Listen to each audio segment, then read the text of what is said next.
Assalamualaikum warahmatullahi wabarakatuh. Bagaimana kabarnya Sobat Blender Indonesia di seluruh Indonesia?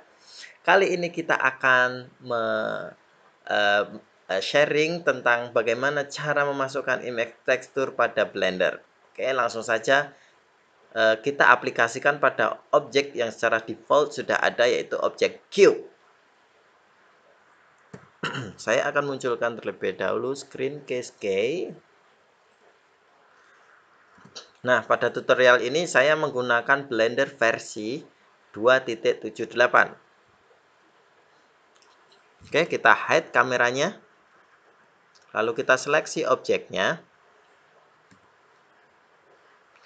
Nah, kita split. Lalu kita ubah menjadi node editor. Kita X saja. Lalu klik new untuk membuat material baru. Kita berikan namanya saja kayu. Nama materialnya. Nah, di sini cek ya, dicek.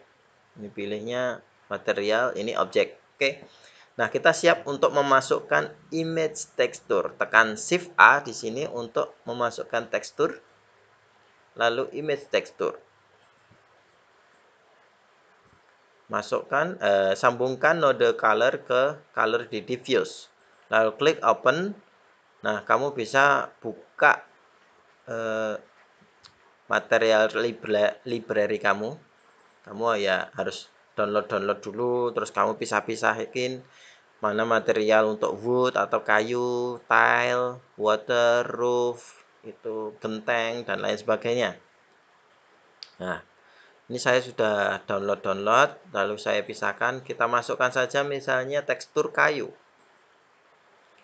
di mana ya? Timber strip. Nah, bagus ini. Pilih timber strip diffuse. Nah, jadi kalau image texture itu kadang kita download misalnya di polygon.com, itu ada diffuse-nya, sudah ada bump-nya, sudah ada normal map. Nah, yang kita gunakan di sini diffuse sama bump atau glossy. Hampir sama ya. Oke, kita masukkan dulu diffuse-nya dulu. Nah, jika kita render preview, Shift Z ya.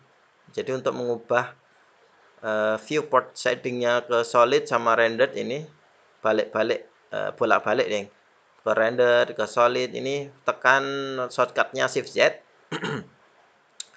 Maka belum teraplikasikan, ini nggak kelihatan. Nah, ini kemarin sempat ditanyakan di komen di salah satu video tutorial beginner series saya, sehingga saya buat tutorial ini. Ini dikarenakan belum muncul karena kita belum melakukan UV unwrapping. Oleh karena itu, oke, kita lakukan saja UV unwrapping. Kita split di sini. Lalu kita ubah menjadi UV image editor. Nah, untuk yang di sini objek modenya kita tekan tab untuk masuk ke edit mode.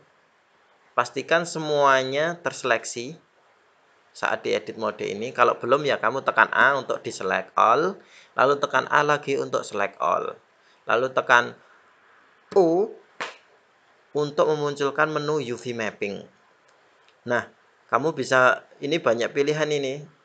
Kamu bisa pilih yang sesuai. Misalnya kalau untuk plane atau objek datar itu unwrap.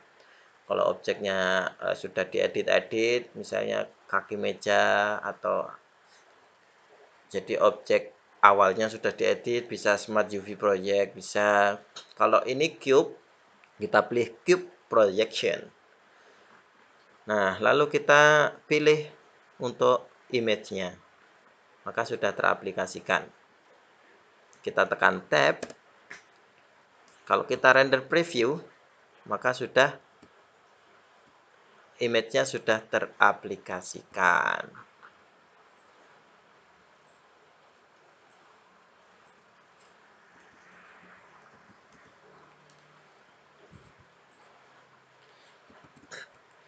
Nah, begitulah cara untuk mengaplikasikan atau memberikan image tekstur pada Blender. Nah, selanjutnya kita bisa mengubah posisinya, rotasinya, maupun besar kecilnya dengan cara menambah objek baru di node editor sini. Tekan Shift A untuk menambah objek baru di sini. Lalu pilih input UV map. Oh, sorry, bukan UV map. Tekan X untuk menghapusnya. Shift A, pilih tekstur koordinat. Lalu masukkan lagi Shift A, vector mapping.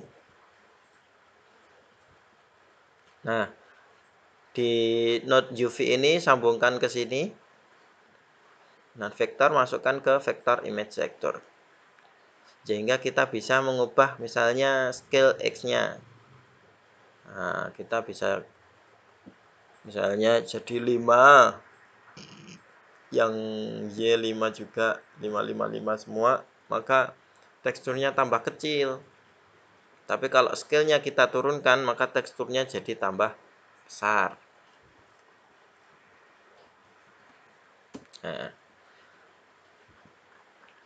Nah, oke, seperti itu. Jadi kita bisa mengatur seberapa besar image tekstur yang kita aplikasikan. Nah, kalau kamu download image itu image tekstur itu usahakan yang seamless. Jadi tidak ada potongan-potongannya gitu. Ada tulis seamless gitu.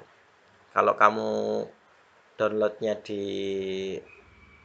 CG Tekstur misalnya, nah itu kan ada yang seamless, ada yang enggak. Kamu pilih yang seamless supaya kalau misalnya ini kita scale-nya kita setting ke angka lebih dari 1, 2 misalnya, maka tidak terlihat potongannya.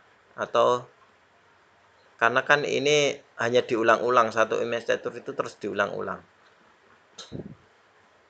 Nah, itu cara untuk mengaplikasikan image tekstur pada Blender. Oke, kalau kamu merasa video tutorial ini bermanfaat, jangan lupa klik like. Dan jika kamu ingin informasi video terbaru dari channel Blender Indonesia, klik subscribe.